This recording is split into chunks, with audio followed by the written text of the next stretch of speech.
से आचार्य रवि प्रकाश मिश्र आज आप सबों के समक्ष एक नए विषय से, परंतु भगवान बटुक भैरव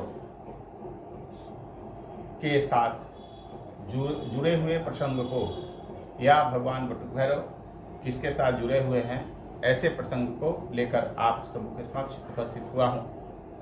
आज श्रावण मास की दूसरी सोमवारी है और उचित है कि भगवान बटुक भैरव जिसके बाल स्वरूप हैं, यानी महादेव के बाल स्वरूप हैं भगवान बटुक भैरव, और माता पार्वती उनको पुत्र समान मानती हैं, और एक तरह से पुत्र ही कहा जाए तो बेहतर होगा।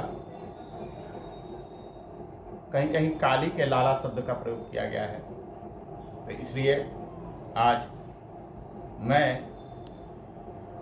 भगवान बटुक भैरव का श्री विद्या साधना में कैसा सामंजस्य है। श्री विद्या साधना की देवी हैं माता ललिता त्रिपुर सुंदरी, जिन्हें षोडशी भी कहते हैं, और उन्हीं का एक स्वरूप बाला त्रिपुर सुंदरी का भी है। काशी में तो कई उनके स्थान हैं, कई मंदिर हैं, और मेरे गुरुजी उनके परम उपासक माने जाते हैं। भगवान बटुक भैरव और महागणपति दो मार्ग ऐसे हैं जो श्री विद्या साधना में महत्वपूर्ण स्थान रखते हैं। वो श्री विद्या साधना के जो श्री विद्या उपासक होते हैं, उनके उपासना में महागणपति और भगवान बटुक भैरव के मार्ग से पहुंचा जाता है। यानी जो व्यक्ति श्री विद्या साधना करना चाहता है या श्री विद्या साधना करते हैं जो भक्त, उनकी उपासना में भगवान बटुक भैरव का और महागणपति का विशेष महत्व बताया गया है। श्री विद्या साधना श्रीयंत्र पर की जाती है, परंतु आज हमारे समाज में श्रीयंत्र, उचित और सही श्रीयंत्र मिलना मुश्किल तो नहीं है, लेकिन दुष्कर जरूर है। बाजार में जो स्फटिक का श्रीयंत्र मिलता है वो चाइना द्वारा भेजा गया नकली श्रीयंत्र है, और लोग माता ललिता त्रिपुर सुंदरी को चूँकि केवल भगवान विष्णु की पत्नी लक्ष्मी समझते हैं, इसलिए घर घर में टीवी में प्रचार देखकर बाजार से खरीद कर अपने घर में रखते हैं, जो उचित नहीं है। श्रीयंत्र वही व्यक्ति रख सकता है जो श्री विद्या का उपासक हो, श्री विद्या का साधक हो, चाहे वो बटुक भैरव मार्ग से हो या महागणपति मार्ग से हो। मेरे गुरुजी के गुरुजी संपूर्ण उत्तर भारत में या पूर्वोत्तर भारत में कहें तो धर्म सम्राट स्वामी करपात्री जी महाराज, जो मेरे दादा गुरु हैं, उन्हीं द्वारा प्रतिपादित श्री विद्या की परंपरा चलती है। चाहे श्री विद्या का साधक पूर्वोत्तर भारत में मेरी समझ से 95% लोग ऐसे हैं जो किसी न किसी रूप में या तो उनके गुरु करपात्री जी महाराज हैं या करपात्री जी महाराज उनके दादा गुरु हैं, यानी किसी न किसी रूप में पूर्वोत्तर भारत में के लोग उनसे जुड़े हुए हैं। पूर्वोत्तर भारत में करपात्री जी महाराज को श्री विद्या का परमोपासक माना जाता है, और मेरे गुरुजी को भी श्री विद्या का परमोपासक माना जाता है। श्री विद्या की उपासना बहुत ही हमारे सनातन धर्म की सबसे महत्वपूर्ण उपासना है। यूँ कहें तो श्री विद्या साधना को भारतवर्ष में अपने सनातन धर्म में सर्वोच्च साधना मानी गई है, परंतु यह साधना थोड़ी दुष्कर है,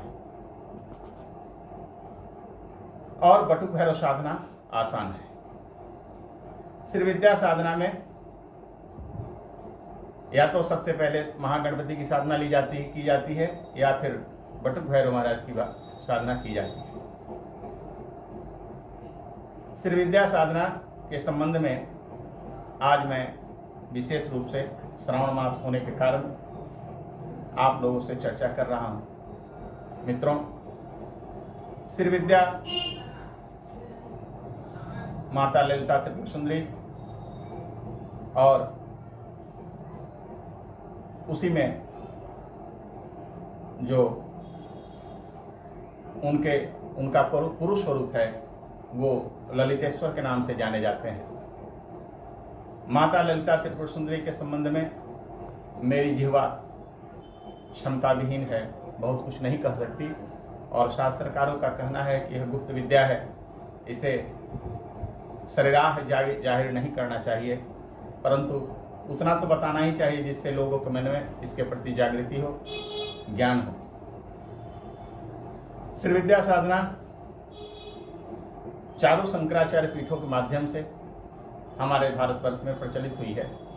मुख्य रूप से यह कश्मीर की साधना है और कश्मीर में ही सबसे पहले फलीभूत हुई थी, परंतु आज इसका प्रचार प्रसार हमारे दक्षिण भारत में बहुत जोर शोर से है।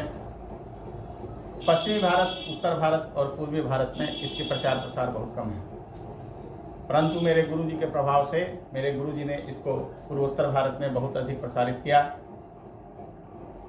मैं आपको एक वीडियो में सब कुछ बताना संभव नहीं होगा, अगर जिज्ञासा होगी तो आगे भी मैं इसके वीडियो बनाऊंगा, परंतु आज जितना संभव होगा कम समय में अधिक बात कहना। श्री विद्या का माता श्री विद्या ललिता त्रिपुर सुंदरी का एक स्वरूप 10 महाविद्या में भी तीसरे नंबर पर आता है। 10 महाविद्या में पहले नंबर पर काली, दूसरे नंबर पर तारा, तीसरे नंबर पर षोडशी आती है, वही षोडशी ललिता महात्रिपुर सुंदरी है। इसके संबंध में कहा गया है कि आप अपना सिर भले ही दे दीजिए परंतु श्री विद्या की दीक्षा न दीजिए।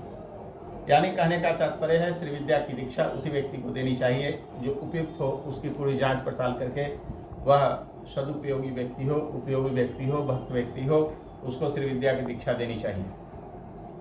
मित्रों, श्री विद्या की भगवती का स्वरूप क्या है वह मैं आज आपको बताता हूँ।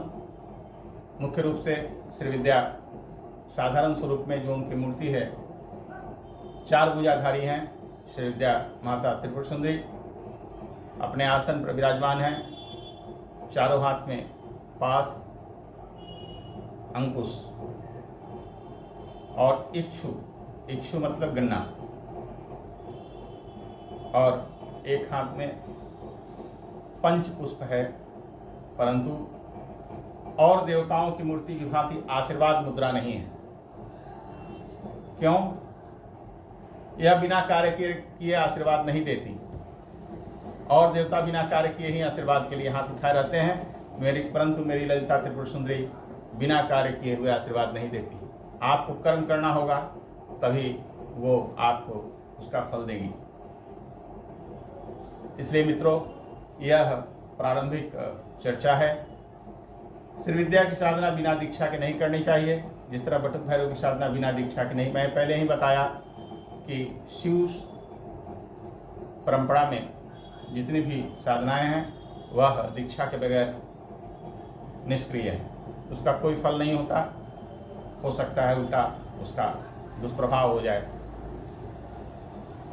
श्री विद्या साधना में कई दीक्षाएं होती हैं, परंतु प्रारंभिक दीक्षा या तो बटुक भैरव के मार्ग से हो या महागणपति के मार्ग से हो, यह उसकी परंपरा है।